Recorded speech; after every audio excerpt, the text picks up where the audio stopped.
이번 장에 설명하고 있는 이 실험계획법이라는 것은 실제적으로 프로세스의 상황을 갖다가 실험실로 갖다가 끌어들인 거예요. 그러니까 공정이라는 상황을 갖다가 실험실로 끌어들였다라고 생각을 하면 됩니다. 데이터의 그러면 상태가 다른 거죠. 공정에서 취하고 있는 데이터들은 샘플링을 해서 끄집어낸단 말이에요. 그러면 그 상황을 나타내고 있는 사실적 데이터예요. 물론 실험계획법이 사실적 데이터가 아니라는 것은 아니에요. 그런데 실험실이라는 환경 내에서 어떠한 실험을 통해서 만든 실험실의 데이터라는 거죠. 그러면 이 관리라는 측면을 갖다가 우리 생각을 해봐야 될 거예요. 이 관리는 유지적 측면이 있고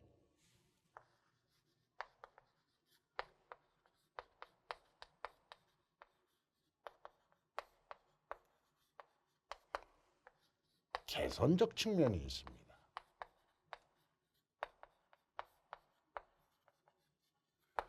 유지적 측면이라는 놈은 어떠한 품질 기준을 딱 설정을 시켜놓고 현재 대주되고 있는 제품이나 혹은 그 제품을 만드는 시스템, 즉 프로세스가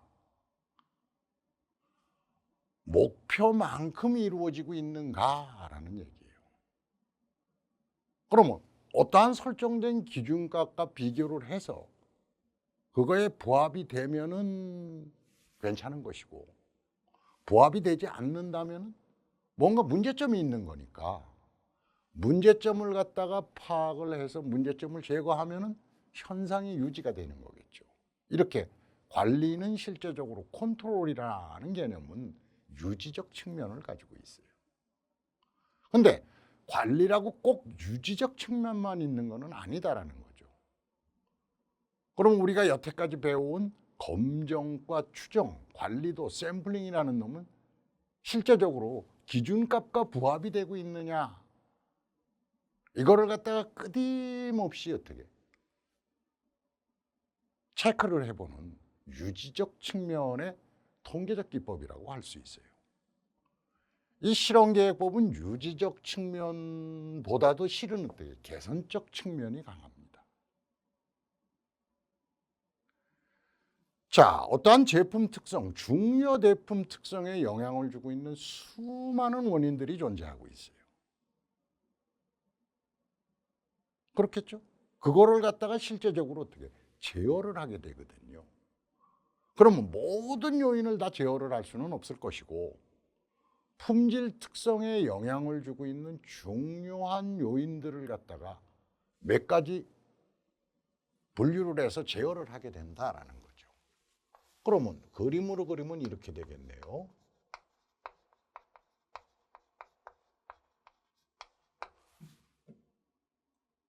자, 제품의 품질 특성이라는 게 있다라는 거죠.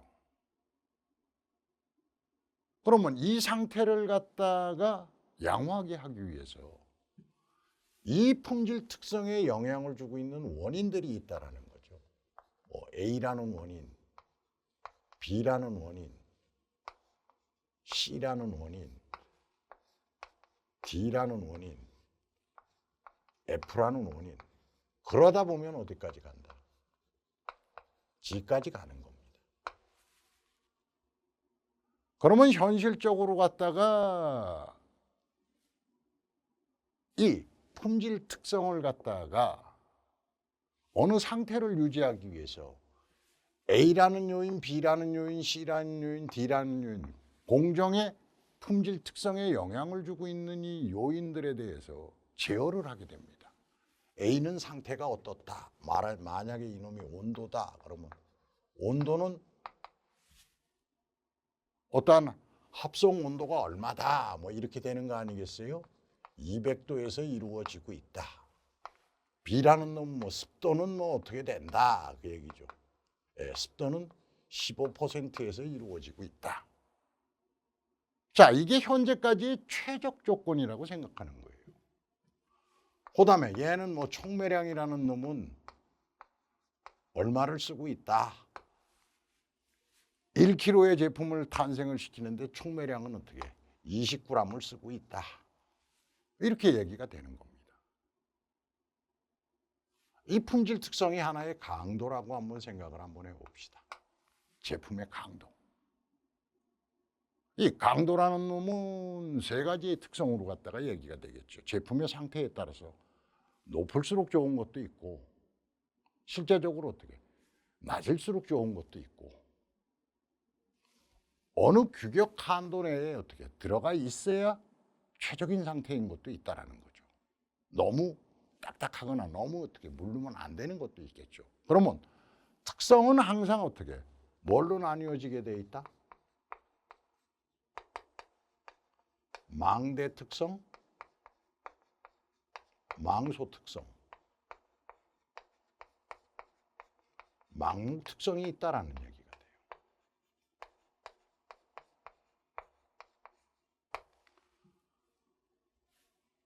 자, 생산을 할 때는 그러면 이러한 요인들, 품질 특성에 영향을 주는 요인들을 갖다가 현실적으로 갖다가 최적화된 상태라고 하는 조건을 걸어놓고 생산을 하게 된다라는 거죠.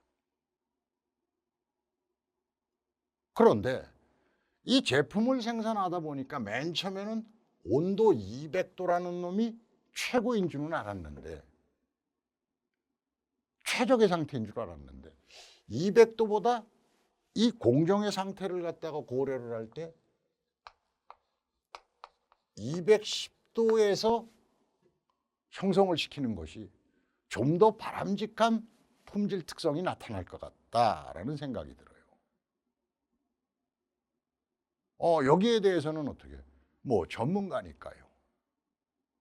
그러면 현재의 상황을 고려했을 때는 여러 조건을 갖다가 제반 조건을 살펴봤을 때 210도가 더 나을 수도 있다. 라는 생각이 들었을 때 과연 그러면 200도보다 210도가 나은 것이냐 그 얘기입니다. 그러면 여기서 이놈을 갖다가 220도로 형성을 시키면은 어떠한 결과가 나타날까? 이게 지금 궁금한 겁니다. 그러면 자 200도인 줄 알았는데 200도에서 어디까지? 240도까지. 이 상황에서 어디가 제일 품질 특성에 어떻게 최적화된 상태가 나타날까? 이게 지금 궁금하다는 얘기예요. 예를 든다면 그렇다는 얘기죠. 그러면 전혀 미지의 상태가 되는 거예요. 미지의 상태. 그렇다면은 이 조건, 이 조건, 이 조건, 이 조건 200도, 210도, 220도, 230도, 240도에서 실험을 하는 겁니다. 공장 실험을 하게 되면은 생산이 중단이 돼야 되잖아요. 그럼 비용이 커진단 말이에요. 그러니까 공정하고 프로세스와 유사한 상태를 실험실에다가 어떻게 설치를 하게 되는 거죠. 그러니까 아주 실험용 작은 플랜트가 설치가 되는 거죠. 그러면 그 조건 아래에서 실험을 했을 때 과연 어떻게 최적의 반응을 일으키는 온도의 상태는 어떤 것이냐. 자, 이건 줄 알았더니 이거다.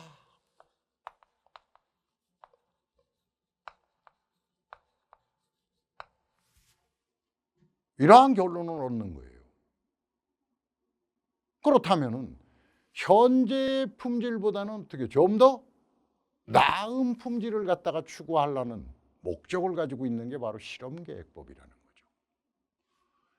이 실험계획법을 갖다가 DOE라고 얘기를 하잖아요.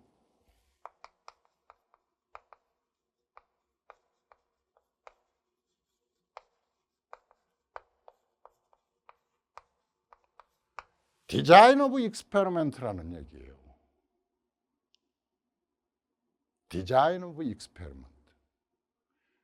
실험을 갖다가 디자인을 한다라는, 어떻게 디자인을 하면 돼요? 합리적으로 디자인하면 될 거 아닙니까? 이 합리적, 레이셔널이라는 얘기가 참 어려운 얘기가 되는데요. 광범위한 얘기고. 자, 실험을 하는데 실험의 방법을 갖다가 어떻게 합리적으로 설계하느냐라는 얘기죠. 그러면 자, 이러한 해결하는 문제에 대해서 어떻게 실험을 하는 것이 경제적이고 효율적이고 합리적이냐라는 얘기입니다. 그리고 이 실험 데이터를 갖다가 어떻게 취해 갖고 어떻게 분석을 했을 때, 그렇잖아요. 실험을 하고 나면 데이터가 남게 될 거 아닙니까? 이 데이터를 어떠한 방법으로 분석을 하게 되면은, 자, 최소의 통계학의 원리예요. 최소의 데이터로 갖다가 최대의 정보를 얻을 수 있겠냐?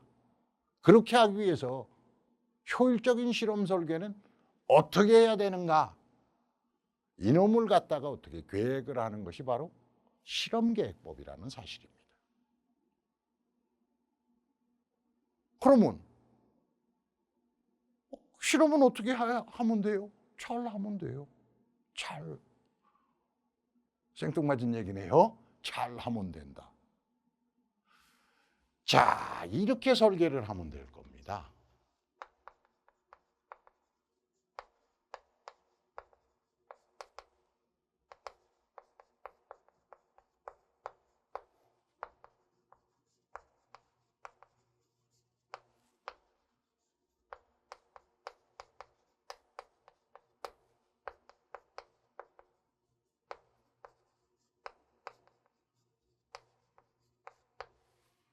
실험 오차 분산이 최소화될 수 있는 실험의 설계를 해야 된다라는 얘기입니다. 그렇죠? 기왕 하는 실험인데 동일 조건에서 실험을 되풀이를 하다 보면은 실험 오차가 나올 거 아닙니까? 근데 이 실험 오차를 작게 할 수 있는 어떠한 효율적인 실험 방법의 설계를 할 수 있다면 상대적으로 갖다가 작은 데이터로서 큰 정보를, 많은 정보를 얻어낼 수 있는 겁니다. 신뢰성 있는 많은 정보를 얻어낼 수 있겠죠. 그런데 이 실험을 하다 보면은 이 데이터들이 실험을 통해서 나타나게 되는데, 실험의 사안에 따라서 시간도 많이 걸리고 돈도 굉장히 많이 드는 실험들이 허다합니다. 그러면 데이터 하나하나가 지금 어떻게, 실험을 통해서 나온 데이터 하나하나가 돈이라는 얘기예요.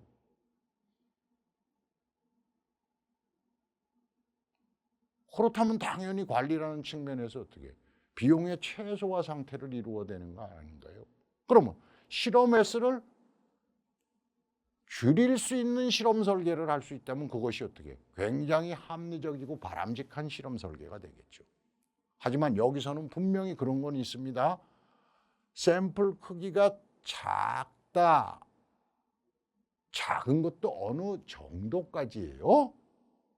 우리 통계학에서 샘플을 갖다가 한 6개 미만으로 뽑아내면 현실적으로 갖다가 어떻게 그 데이터에서 나온 결과를 갖다가 신뢰할 수 있나요? 신뢰성이 떨어지게 되죠. 실험도 마찬가지인 겁니다.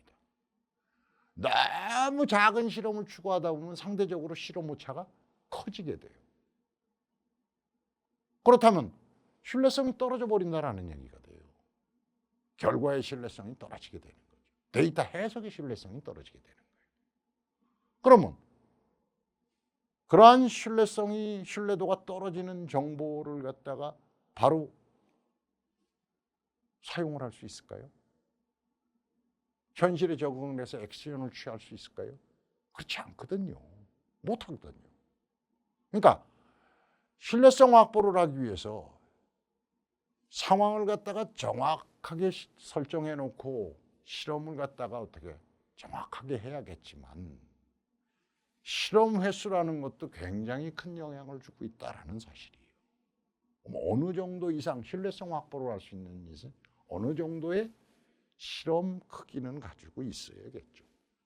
자, 그러면 이거네요. 그러한 상황이라면은, 자, 동일한 상황에서 결국은 어떻게?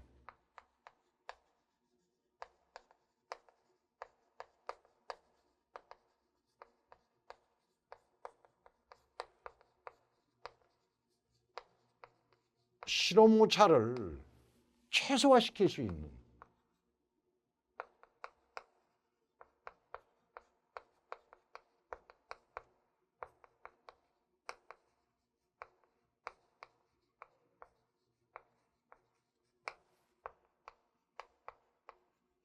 거기에 맞는 실험 방법을 선택을 하는 거예요. 예, 실험 목적에 맞는 실험 방법을 선택을 하는 겁니다.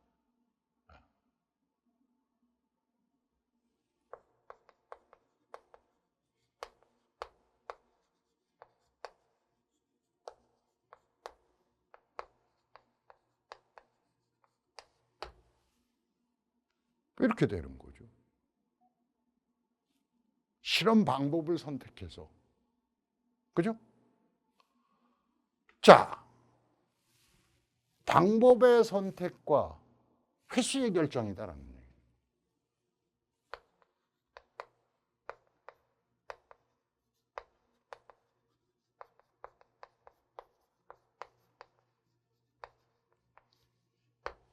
실험을 많이 하게 되면 많이 할수록 걸리는 시간이나 비용은 점점 증가하게 돼 있다는 거죠.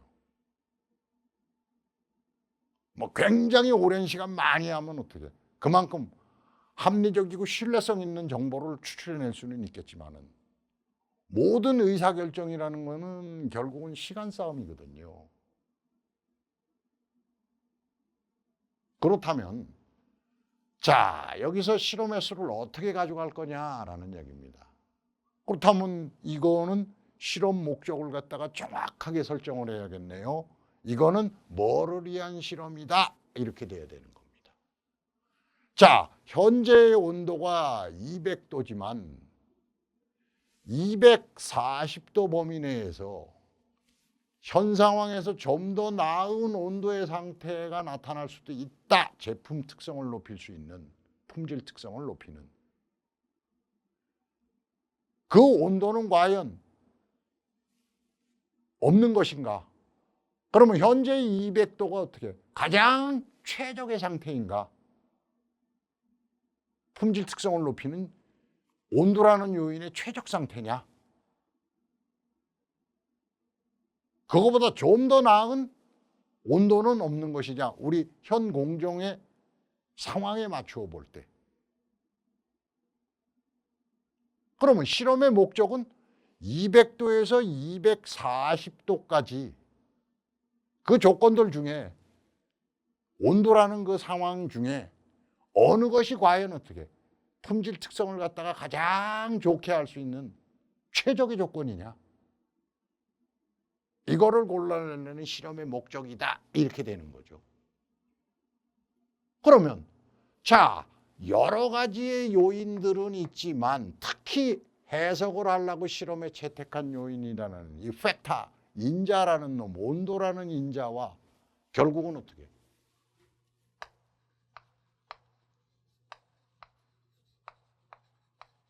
실험 목적이라는 얘기가 되겠네요. 온도, 인자가 되는 거죠. 하나의 원인이 되는 거예요.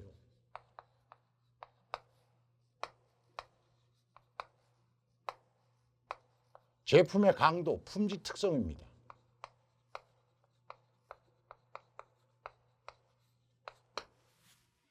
하나의 그러면 얘는 결과죠. 실험 결과로 나타나는 거예요.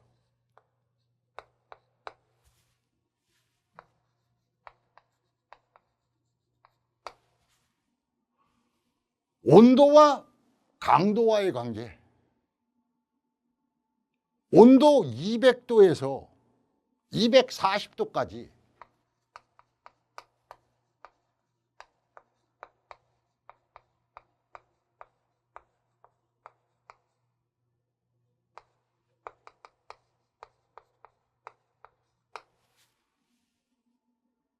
이 온도가 강도에 영향을 주느냐라는 얘기입니다. 온도가 강도에 영향을 주느냐 그 얘기예요. 만약에 자, 우리 이놈을 갖다가 뭐라고 얘기를 하느냐면 인자를 갖다가 지금 온도라는 놈을 이렇게 변화시키고 있잖아요. 자, 인자 온도를 갖다가 A라고 처리를 한다면은 얘는 A 첫 번째, A 두 번째, A 세 번째.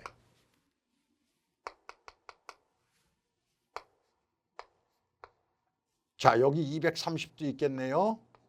A4, A5. 이거를 갖다가 우리 수준이라고 얘기를 합니다. 레벨이라고 얘기를 해요.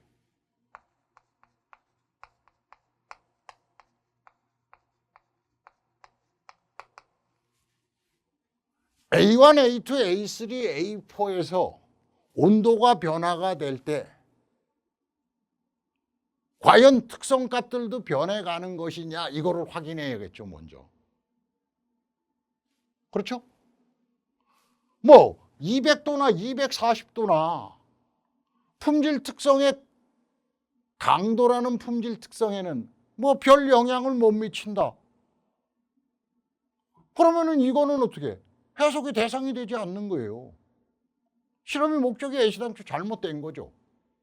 자, 온도를 200도에서 240도까지 이렇게 놨을 때 200도보다 좀 더 바람직한 반응을 하고 있는 조건이 있을 것이다 라고 생각이 드니까 이 실험을 하는 겁니다. 자, 그렇다면은 이렇게 수준을 결정을 해놨다면은 여기서 이러한 식으로 갖다가 어떻게 한 번씩만 딱딱 실험을 하면 돼요? 이거 돼요? 안 되죠.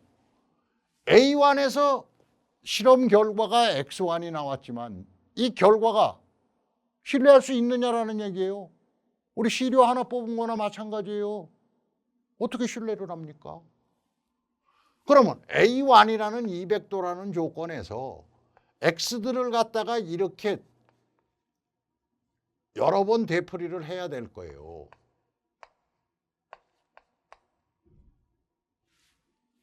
그래야 될 거 아닙니까?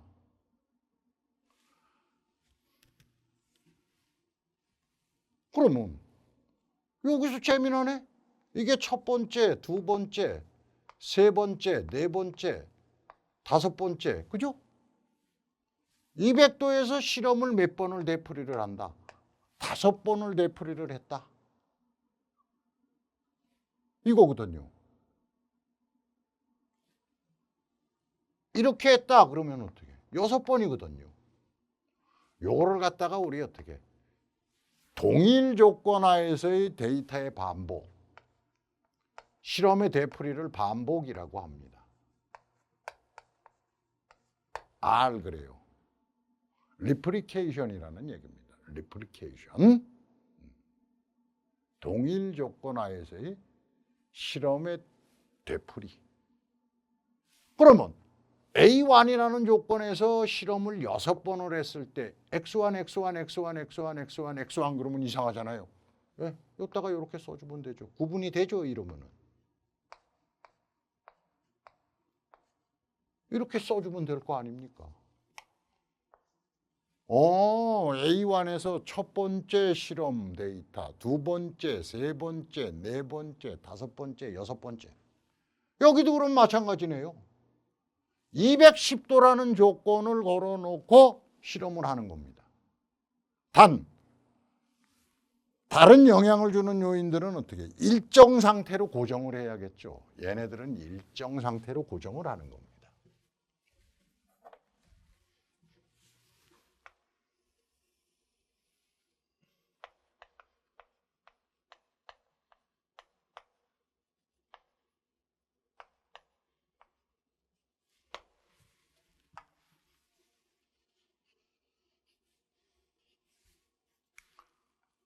자, 여기서 지금 뭐만 변화시키는 거예요? A만 변화시키는 겁니다. A만 변화를 시키는 거예요. A만. 왜? 실험의 목적이 그거거든요. A라는 요인이 해석을 하려는 이 A라는 요인이 200도에서 240도 내, 200도와 240도 내에서 과연 품질 특성의 변동을 일으키는 요인이냐 그 얘기입니다. 그거부터 확인을 해야겠죠. 그러면 얘도 이렇게 되겠네요. 두 번째, 두 번째, 두 번째, 두 번째. 얘는 첫 번째, 두 번째, 세 번째, 네 번째, 다섯 번째, 여섯 번째 이렇게 되네요. 그렇죠? 자, 그러면 여기는 수준을 갖다가 L이라고 놓는다면은 L은 5수준이네요. 자, 수준은 뭐라 그랬죠? 레벨? 실험에 채택된 인자를 갖다가 상태를 질적 혹은 양적으로 변화시켜 놓은 상태가 바로 수준입니다. 200도와 210도, 220도, 230도, 240도는 분명히 달라요, 이거.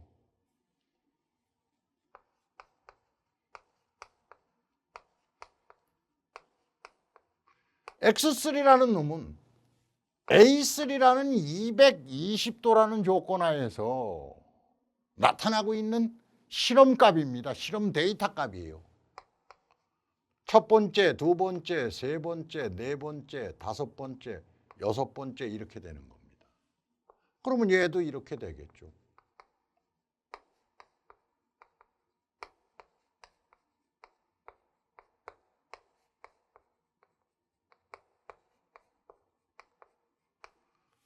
자, 이 실험은 그러면 어떻게 계획이 된 거예요? 온도라는 요인이 품질 특성인 강도, 결과죠. 이 결과에 영향을 미치는 요인이다. 영향을 미친다는 것은 단 전제 조건 걸어 놓은 거예요. 200도와 240도에서 영향을 달리 준다라는 것을 갖다가 파악을 하려는 실험이에요. 200도와 240도에서 온도를 변화를 시키면은 결국은 자, 품질 특성인 강도도 변해 나간다. 이거를 갖다가 알아보려는 거죠. 그러면 이 실험의 목적은 과연 여기에서 그러면 어떻게 영향을 주는 놈은 뭐냐 그 얘기죠. 이거를 갖다가 뭐라고 얘기를 하느냐. 최적 조건이라고 얘기를 합니다.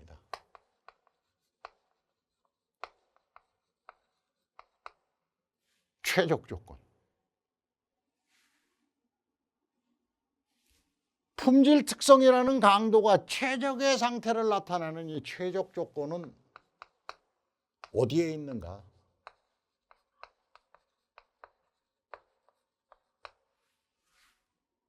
최적 조건이 결정되고 나면은 최적 조건에서의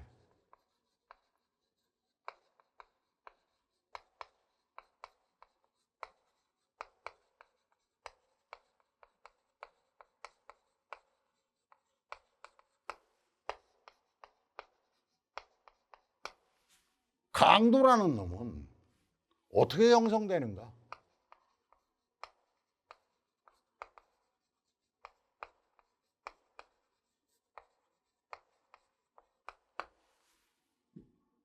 이거예요. 세 번째로 갔다가 자, 오차라는 게 있다라는 거죠. 여러분들 이거 한번 생각을 한번 해봅시다. 여기서 지금 이 상황을 이렇게 놓고 보니까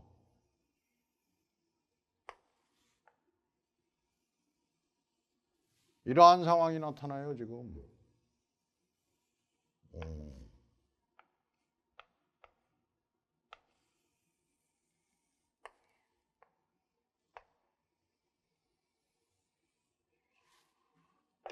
이 안에서 지금 A1에서 동일한 A1이라는 조건에서 실험을 6번을 합니다. 근데 이 데이터 값이 같을 수 있을까요? 이거 같지 않습니다. 뭐가 있기 때문에 그렇죠? 오차가 있기 때문에 그래요. 자, A2라는 조건에서 이렇게 실험을 해도 이 데이터들은 같지 않아요. 동일한 데이터 값이 나타나지는 않는다라는 사실이에요.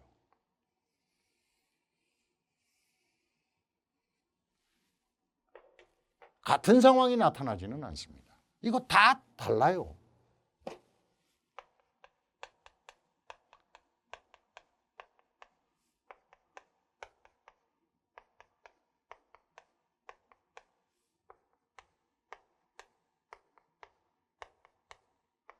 그러면 이게 이유가 있습니까?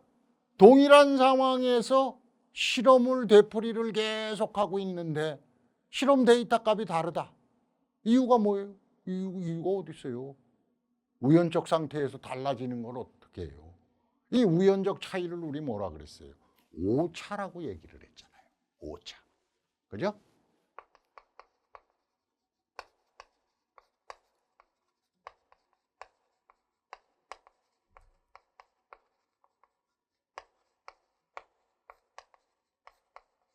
실험에 작은 영향력을 미치고 있는 요인, 오차죠.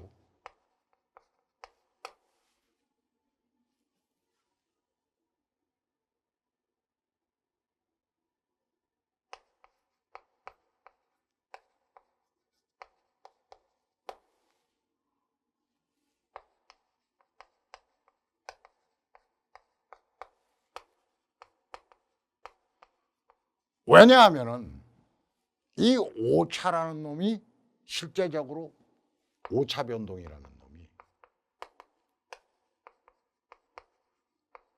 실험계획법에서 어떠한 상황을 판단을 하는 기준 변동이 됩니다.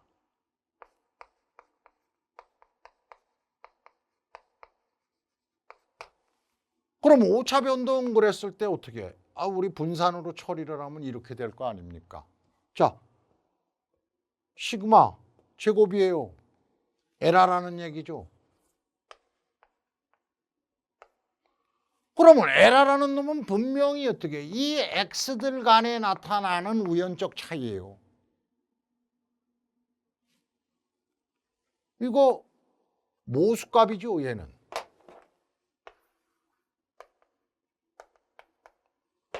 저 실험을 통해서 보면 뭐가 나올 수 있어요? 추정치가 나올 수 있는 겁니다. 이놈을 갖다가 우리 이렇게 쓰면 될 거 아닙니까?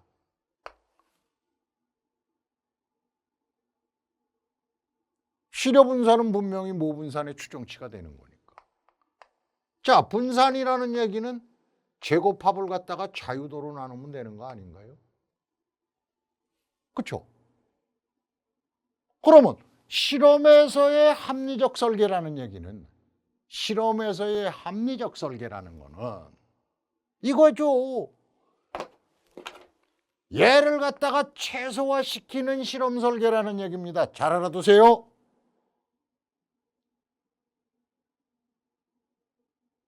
실험 계획에서 합리적인 실험 방법의 설계라는 얘기는 결국은 어떠한 상황에서 오차를 최소화시킬 수 있는 실험 방법에 대한 결정이다라는 얘기죠. 오차를 최소화시키는 실험 조건에 대한 어떻게 설정이다라는 얘기가 돼요. 그러면 얘를 줄일 수 있다는 거는 수학적으로 이거를 줄이든가 아니면은 자유도를 키우면 된다라는 거죠. 오차의 제곱합을 줄일 수 있는 실험 방법은 어떠한 방법이 있느냐? 어차피 하는 실험인데 이건 뭐예요? 자유도니까 이거는 개수 아니에요. 실험 크기 크게 하면 된다라는 얘기죠. 자, 얘가 커지면 얘는 작아질 거니까요. 그러면 결국은 이 오차 변동을 최소화시키는 실험 설계를 한다라는 얘기죠.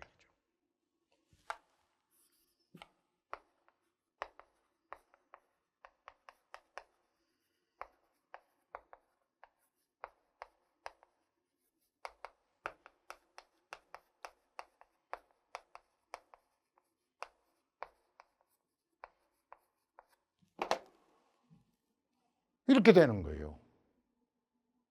그러면 여러분들 이거는 뭐가 되죠? 여기서 가만히 보니까 하나의 부분군이 형성되네요. 부분군. 전체의 군이 몇 개로? 부분군 지금 5개로 나뉘었네요. 그러면 군 안의 데이터의 변동을 우리 관리도에서 뭐라 그래요? 군 내 변동, 그렇게 얘기를 합니다. 군 간의 데이터들이 갖는 변동을 뭐라 그래요? 군 간 변동, 그렇게 얘기를 해요. 관리도에서는 군 내 변동을 뭐라 그래요? 시그마 2제곱 시그마. 군 내 within W를 썼죠. 군 간은 between을 썼죠. 근데 이거 가만히 보세요. 군 내에서 나타나는 데이터의 X들 간의 변동을 뭐라 그래요? 오차 변동이라고 그러지 뭐라 그래요. 그죠? 동일한 조건에서 나타나는 데이터의 X들의 차이값, 우연적 차이, 오차 변동. 군과 군 간의 데이터가 갖는 차이. 이거 뭐라 그래요? 얘는 오차 변동. 요인의 수준이 변하면서 나타나는 요인의 변동이죠. 그래서 얘를 이렇게 씁니다. 요인 변동이라고 얘기를 해요.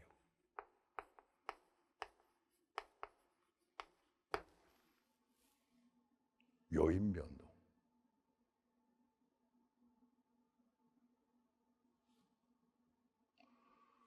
그렇다면은 이 오차 변동을 기준으로 해서 이 요인의 변동이